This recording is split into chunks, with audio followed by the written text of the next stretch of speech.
Knowledge inspiration. Guys, क्या आपको पता है कि दुनिया का सबसे पावरफुल मैन कौन होता है? नहीं। बिल्कुल सही सोचा आपने, वो होते हैं अमेरिका के प्रेसिडेंट्स। तो गाइस, आज की ये वीडियो भी बहुत स्पेशल होने जा रही है। आज की इस वीडियो में हम भी इस दुनिया के एक पावरफुल मैन के बारे में डिस्कस करेंगे और वो है अमेरिका के प्रेसिडेंट जनाब रिचर्ड निक्सन साहब। और गाइस, आज की ये वीडियो मैंने स्पेशली एग्ज़ाम के पर्सपेक्टिव से बनाई है।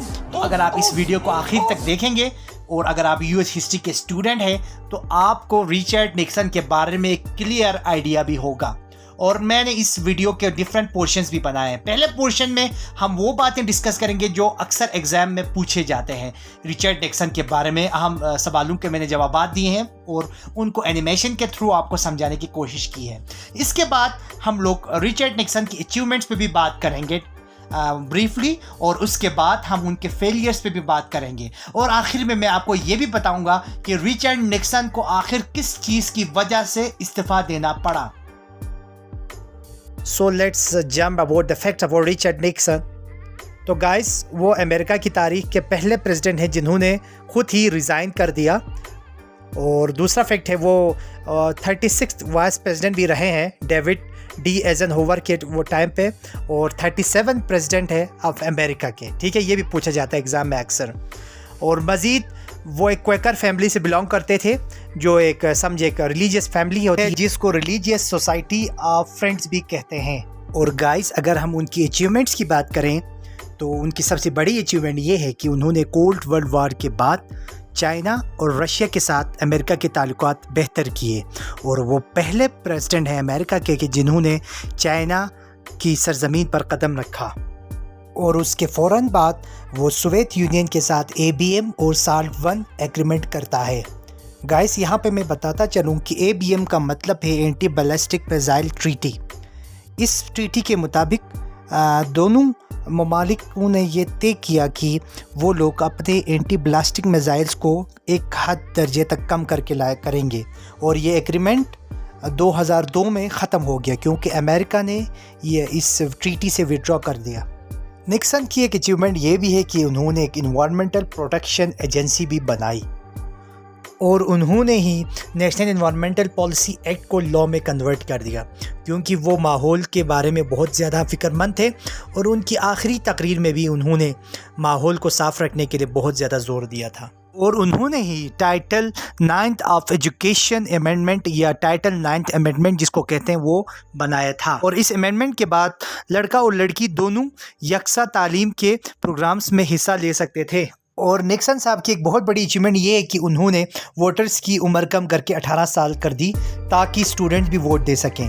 और साथ ही साथ उन्होंने एक और प्रोग्राम भी तश्कील दिया जिसका आइडिया ये था कि यूएस की तमाम गरीब फैमिलीज़ को ईयरली पैसे दिए जाएं, और वो $1600 थे, लेकिन अनफॉर्चुनेटली ये कामयाब ना हो सका। और साथ में उन्होंने हेल्थ केयर रिफॉर्म्स की भी बातें की, मगर ये भी अनफॉर्चुनेटली ना उनकी लाइफ में ना हो सकी और उनके मरने के 40 साल बाद ये चीज़ें हो गई। ओके, अब हम उनकी फेलियर्स पे बात करेंगे। उनकी सबसे बड़ी नाकामी हमें वियतनाम वार्स में देखने को मिलती है क्योंकि उन्होंने वादा किया था कि वो वियतनाम वार को जल्द ख़त्म करेंगे और अपने अफवाज को वापस बुला लेंगे, लेकिन ये पूरे 4 साल तक चलता रहा। और इस जंग में तकरीबन अमेरिका के 20,000 फ़ौजी मर गए और वियतनाम के तकरीबन लाखों लोग मर गए। उनकी दूसरी बड़ी गलती ये समझी जाती है कि उन्होंने चाइल्ड में फ़ौजी बगावत का साथ दिया, जिस बगावत के लीडर अगस्टो पिनोशे, और उनकी मदद से उन्होंने LND जो उस टाइम के प्रेसिडेंट है उनका तख्त उल्टा दिया। और इस तरह अमेरिका के सदर निक्सन ने जमहूरियत को एक बहुत बड़ा दचका दे दिया।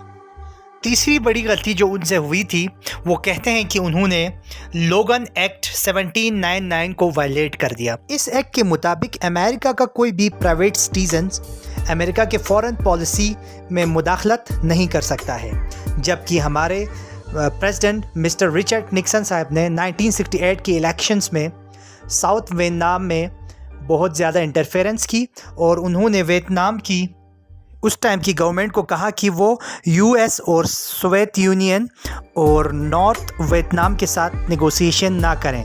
और अब हम बात करेंगे निक्सन साहब की सबसे बड़ी गलती जिनकी वजह से उनको बाद में इस्तीफ़ा देना पड़ा, और ये हमारी वीडियो का भी सबसे अहम पॉइंट है और एग्ज़ाम पूछा जाता है।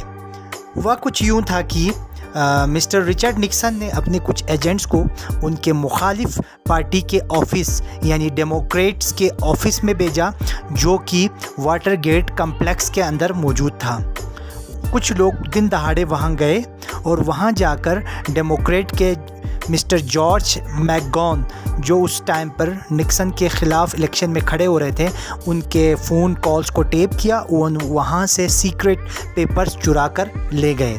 बाद में जब वो लोग पकड़े गए तो पता चला कि उनको मिस्टर निक्सन ने ही भेजा था।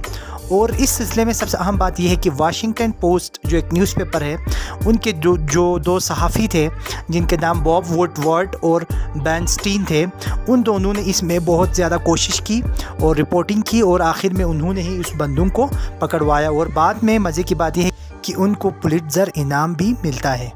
और यूं आखिरकार मिस्टर रिचर्ड निक्सन को इस्तीफ़ा देना ही पड़ता है, क्योंकि उनके ख़िलाफ़ कांग्रेस में इम्पीचमेंट शुरू होने ही वाली होती है। और अगर वो इस्तीफ़ा ना देते तो वैसे भी वो मुस्ताफ़ी हो जाते हैं, और उसके बाद जो नेक्स्ट प्रेसिडेंट आते हैं मिस्टर फोर्ड, वो उनको माफ़ कर देते हैं।